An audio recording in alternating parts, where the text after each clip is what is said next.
You're aware of being aware. But what does that even mean? In this video, we'll break down the science of consciousness.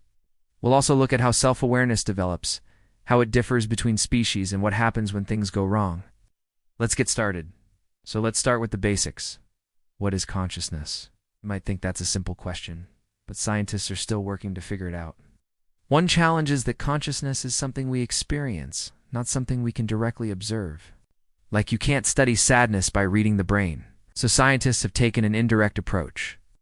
They've tried to figure out what parts of the brain are active when we reconscious and what happens to those circuits. When we fall asleep or take certain drugs, that research has helped them identify some key ingredients for consciousness. First, you need a cerebral cortex, which is the wrinkly outer layer of the brain. Mammals have cerebral cortices, but so do some reptiles like turtles. Birds don't have cerebral cortices, but they're conscious too.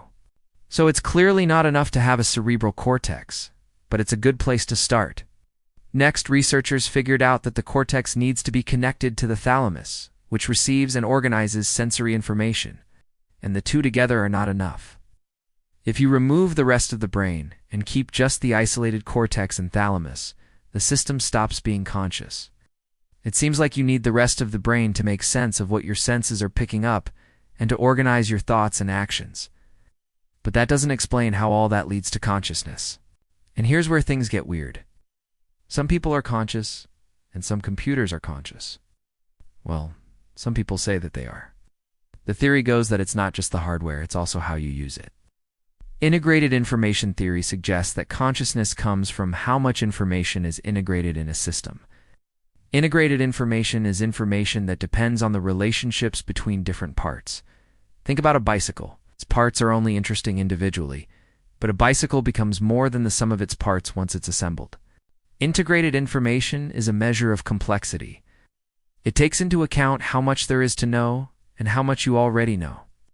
For example, if I told you that an apple tree has 4 lettered leaves, you would quickly realize that I was talking about an apple tree.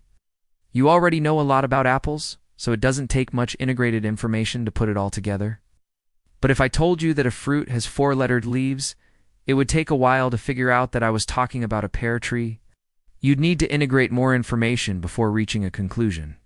Integrated information theory proposes that the level of consciousness is related to how much information a system can integrate. Systems with low levels of integrated information process information slowly and in detail. These systems are like you trying to figure out what that fruit is. As integrated information increases, the system processes information faster and in broader strokes. This is you recognizing that apple tree. According to integrated information theory, consciousness arises when the amount of integrated information reaches a certain threshold. This threshold varies between systems. Your brain needs to integrate more information to reach consciousness than a mouse's brain does. And the brain of an octopus, well, we don't know. Another idea is global workspace theory.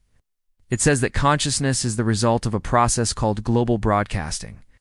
Imagine your brain is a big office building, and each room represents a specialized brain region. Some rooms, like the cafeteria and the gym, are for everyone to use. And other rooms, like the accounting office, are for just a few people. In the beginning, each room works independently, but eventually some rooms start sharing information. People move around the building and talk to each other. As they do, ideas spread. Rooms become more interconnected until the whole building is buzzing with activity. That interconnectedness makes the building more efficient. Things get done faster because everyone knows what everyone else is doing. Global workspace theory proposes that consciousness is like that office building. Your brain starts out divided into independent regions, but then it integrates information until everything is interconnected, and that allows us to perform complex tasks.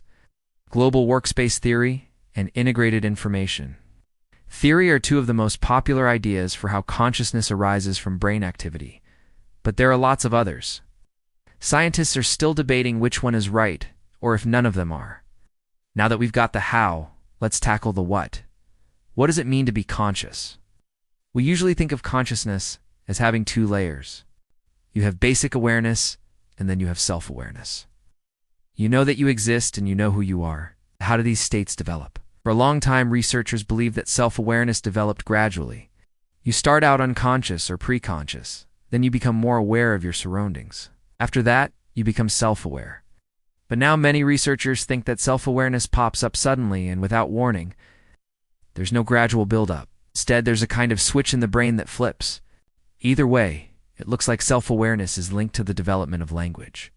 Self-referential words like I and me and mine start appearing in children's speech around the same time they start showing signs of self-awareness. It's possible that language helps us become self-aware. By naming things, we categorize them. This allows us to see ourselves as separate from the things around us. It's almost like we re-putting ourselves in the same category as the objects we interact with every day. This distinction is important. It allows us to predict how we interact with our environment and helps us plan for the future. You wouldn't plan a picnic for tomorrow if it meant getting naked with your lunch. Self-awareness isn't unique to humans. Researchers have discovered that some primates and birds are self-aware too. They pass the mirror test, which shows that they recognize themselves in the mirror. But it's unclear how common self-awareness is in the animal kingdom. We tend to assume that animals experience consciousness the way we do, but we can't possibly know that unless we ask them. And asking them would require figuring out a way to communicate with them, which is easier said than done. The ability to be self-aware comes with a lot of perks. It gives us flexibility and freedom. Because we know ourselves so well, we can imagine who we could be. This lets us plan ahead and work toward a goal like planning for retirement or, world domination. But it also means that we can ruminate over our past, something animals that aren't self-aware can't do. Humans have the remarkable ability to remember and replay past experiences in our minds. We call this episodic memory, and it's a major contributor to consciousness. It's been suggested that consciousness itself arises from reactivating memories.